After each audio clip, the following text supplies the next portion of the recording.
እነዚህ ሁለት ነርሶች ከሚያንማር ድንበር አቅራቢያ በሚገኘው በደቡብ ምዕራብ ቻይና ሩሪ ከተማ ውስጥ በሚሰሩበት የእናቶች የወሊድ ማዕከል ውስጥ እያሉ ነበር በሚያንማር በሪክተር ስኬል 7.7 የተመዘገበው የመሬት መንቀጥቀጥ የተከሰተው። ማዕከሉ በሚያንማር ድንበር አቅራቢያ በመሆኑ የመሬት መንቀጥቀጡ ያመጣው ንዝረት ሲሰሩበት የነበረውን ህንፃ በኃይል ማንቀጥቀጡን ተያያዘው። አዲስ የተወለዱ ህጻናትን በመጎብኘት ላይ የነበሩት ነርሶቹ አስደንጋጭና ፈጣን የነበረው ከፍተኛ የመሬት መንቀጥቀጥ ስፍራውን ሲያናውጠው እግሬ አውጪኝ ብለው ራስን ለማዳን ሸሽተው ከስፍራው ከማምለጥ ይልቅ ህጻናቱን ማዳንን መረጡ። ከማዕከሉ የተገኘው የምስል ቅጂ እንደሚያሳየው ሺዮን ዣለን የተባለችው ነርስ መንቀጥቀጡ ሲከሰት በእጇ ታቅፋው የነበረችውን ህፃን እንዳይወድቅባትና መሬት እንዳይመታባት ስትጠነቀቅ፣ በሌላ እጇ ደግሞ በአልጋ ላይ ተኝቶ አልጋው እየተንሸራተተ የነበረውን ህፃን ደግፋ ይዛለች። በሌላ በኩል ሌላኛዋ ነርስ ደግሞ አዲስ የተወለዱት ህጻናት ተኝተውበት ከነበረው አልጋ ላይ እንዳይወድቁ አልጋዎቹን በመያዝ ስትጠብቃቸው ያሳያል። ነርስ ሺዮን ዣለን ለሲሲቲቪ ስለ ሁኔታው ስትናገር መንቀጥቀጡ እጅግ ከባድ እንደነበር ትገልጻለች። ምንም ለማሰብ ጊዜ አልነበረም። ህፃኑን በፍጥነት መያዝ ነበረብኝ።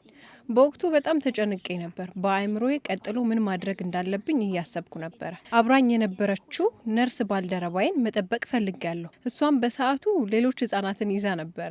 ነገር ግን በዚያ ጊዜ መንቀጥቀጡ በጣም ጠንካራ ስለነበረ መጠበቅ የቻልኩት በእጆቼ ውስጥ ያለውን ህፃን ብቻ ነው። መንቀጥቀጡ በጣም ጠንካራ ስለነበረ ህፃኑ ፈርቶ አለቀሰ።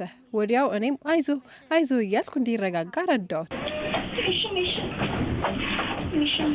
ከቆይታዎች በኋላ ተረጋጋና ጥሩ ሁኔታ ላይ ሆነ። ይህ ምስል በቻይና ሴንትራል ቴሌቪዥን መለቀቁን ተከትሎ የዓለም አቀፉ ማህበረሰብ አዲስ የተወለዱ ህጻናትን ከአደጋ የተከላከሉ ጀግኖች ሲል ነርሶቹን አመስግኗቸዋል። ሁለቱም ነርሶችና አዲስ የተወለዱት ህጻናት ምንም ጉዳት ሳይደርስባቸው ከአደጋው አምልጠዋል። የመሬት መንቀጥቀጡ ከደረሰ በኋላ ብዙም ሳይቆይ የእናቶች ማዋለጃ ማዕከል ሰራተኞቹና አዲስ የተወለዱት ህጻናት ደህንነታቸው ወደሚጠበቅበት ስፍራ ተዘዋውረዋል። ባሳለፍነው አርብ ማለዳ በሚያንማር የተከሰተው የመሬት መንቀጥቀጥ አደጋ ከሀገሪቱ አልፎ አጎራባች በሆኑት በህንድ፣ ቻይና፣ ታይላንድ እንዲሁም በባንግላዴሽ ጭምር ጉዳቶችን አድርሷል። በሚያንማር ዋና ከተማ ናይፒታው የምትኖር አንዲት ሴት ስለ አደጋው ለጋዜጠኞች ስትናገር በጭንቀት ውስጥ እየኖሩና ለማገገምም ከባድ እንደሆነባቸው ገልጻለች።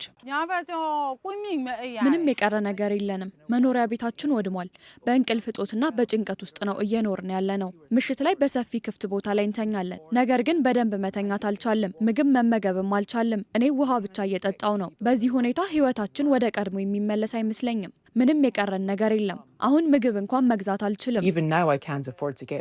ይህ ምሬት የሷ ብቻ አይደለም። በሚያንማር የሚገኙ በአደጋው የተጎዱ በርካታ ሰዎች ሀሳብም ነው። የሚያንማር ኪያውክስ ከተማ በአደጋው ክፉኛ ከተጎዱ አካባቢዎች አንዱ ነው። በዛ ከተማም ልጆቻቸውን ወደ ትምህርት ቤት ልከው በመሬት መንቀጥቀጥ አደጋው ምክንያት ማግኘት ያልቻሉ ወላጆች በሀዘን ተውጠዋል። በአደጋው ምክንያት የተደረመሰው የትምህርት ቤት ህንፃ ምስሎች፣ የልጆች ቦርሳዎች በፍርስራሽ ውስጥ ተበታትነው ያሳያሉ። የስፓይደርማን መጫወቻዎችና የፊደል ቅርጾች፣ የተሰባበሩ ወንበሮችና ጠረጴዛም ጭምር እዚህም እዛም ተበታትነዋል። የ71 ዓመቱ ኪዩናየን እያለቀሰ ቤተሰቦቹ የ5 ዓመት የልጅ ልጁን ቲያቴንሳን የቀብር ስነስርዓት ለማድረግ መዘጋጀታቸውን ይገልጻሉ። አዛውንቱ የአደጋውን ሁኔታ ሲያስታውሱ አውዳሚ መሬት መንቀጥቀጥ ሲጀምር እናቷ በቤት ውስጥ ምሳ እየበላች ነበር ይላሉ። በድንጋጤም ወደ ትምህርት ቤት ሮጠች። ነገር ግን ህንፃው ሙሉ በሙሉ ፈርሷል። አደጋው ከደረሰ ከ3 ሰዓት በኋላ የትንሿ ልጃችን አስክሬን ተገኘ ሲሉ የደረሰባቸውን ጥልቅ ሀዘን ያስረዳሉ። አንድ የአካባቢው ነዋሪ ከአደጋው ቀደም ብሎ 70 የሚሆኑ ከ2 እስከ 7 ዓመት የሆናቸው ህጻናት በትምህርት ቤት ውስጥ ደስተኛ ሆነው ሲማሩ ነበር። አሁን ግን ከጡብ ከሲሚንቶና ከብረት ዘንግ ክምር በስተቀር የቀረ የሚታይ ምንም ነገር የለም ሲል አደጋው ምን ያህል አስከፊ እንደነበር ይገልጻል። ትምህርት ቤቱ 12 ህጻናትና አንድ መምህር ብቻ መሞታቸውን ቢናገርም የአካባቢው ነዋሪዎች ግን የሟቾች ቁጥር ቢያንስ 40 ነው ብለው ያምናሉ።